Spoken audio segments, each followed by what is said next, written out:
hard, so has the women in the Malone chat group on this event. And I love groups like this because the people that are here are the people that we need involved and the people that I view as the true voices of our community. Not the people on social media, right? Because although that's important, we need to actually do something about it, correct? Amen. Right? Amen.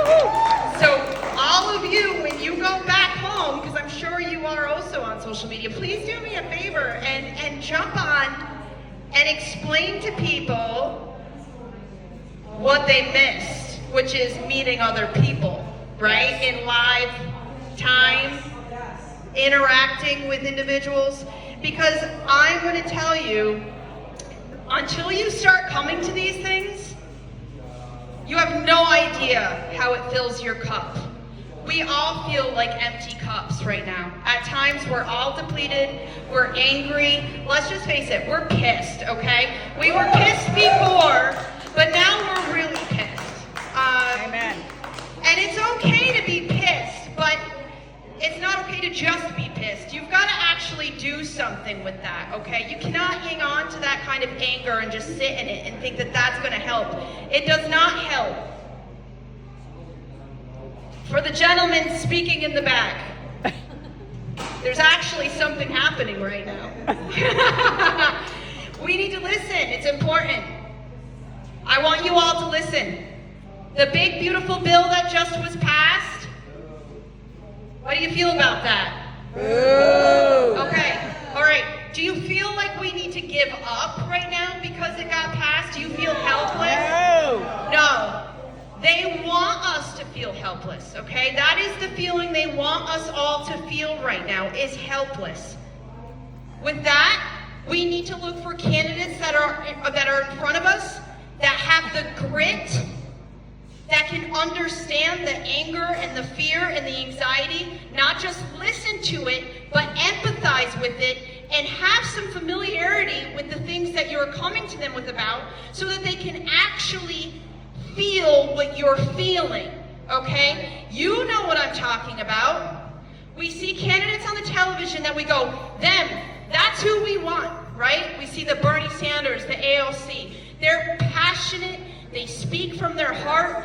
They don't just say, yes, I understand. They say, yes, I understand. There is a difference in how someone presents themselves to you all. Pay attention. It's not the candidate with the most money, okay? Unfortunately, money talks, okay, and it is important. It is going to be the person that Joyce Munchin comes to and says, I am standing for an oppressed group of women that need your attention, and they take the time to reach out to her and speak to her and find out what that is, and they respect you no matter what they understand or they don't, and then they take it and they do something with it.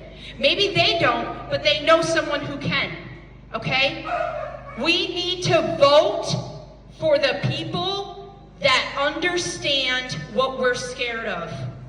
Whether it is you're a gay person in the community, whether it is you're an immigrant, whether it is you're Canadian, they need to understand the fear, even if they themselves are like, well, that's a little much. Paula was afraid to go visit her parents. Well, why? Oh, okay, you were scared. Listen, fear is real, and fear is actually going to be the reason that people don't vote. It's going to be the reason why the real candidates don't continue to run, because they're getting shot, they're getting harassed. It has now become a matter of you're signing up for war. When you're a candidate, you're now a soldier. Right. And if you're not equipped for war, don't run, okay? That's what I say. If you're not equipped to wake up in the morning and put your feet on the ground and understand that you have to be brave, stop walking the line. I am sick and tired of the candidates in this area walking a line because they're afraid they might not get the conservative vote. That is not what we're looking for. My friend Brandy Lloyd here is an amazing representation of what bravery looks like. You stand by your values, you stand by what you stand for in your character, and what happens is that you will find the people that will follow you. okay? But when you wake up scared and you wake up worried and then you find yourself forgetting who you are, you're not my leader. Right. You're never going to be my leader.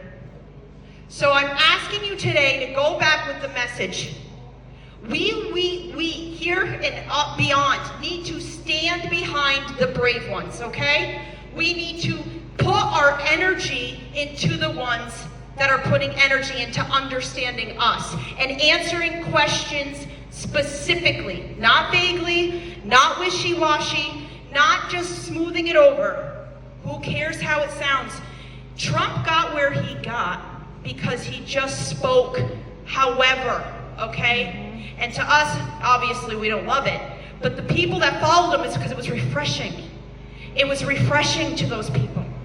We need the same refreshment with intelligence, okay? We need the same kind of refreshment Love it. with intelligence. But who cares if we're not perfect? So get over it, okay? No one's going to be perfect. None of us led a perfect life. I certainly haven't. My husband has not. We can find dirt on anybody, anywhere. No one is perfect. No one in this room, no candidate that exists is ever going to be perfect. Who cares? No soldier of mine is going to be perfect. Boring. So stop trying to be perfect candidates. It doesn't exist. You're boring. I want to hear the crap you've been through to make you the person you are today. That's what I want to hear. I want to hear how you were broken and you got yourself back up and you glued yourself together and then you went out there and you kicked ass. That's what I want to hear, okay? So let's get our voices out there. The only way the relationship with Canada and US is ever going to be broken is if we believe the lies. I don't believe it's broken. I don't believe they can break it. I think they want to make us believe it's broken. They want you to be scared. I challenge you to not be scared. I challenge you to believe in yourself, believe in this country, believe in your friends, and show up. Thank you. Woohoo!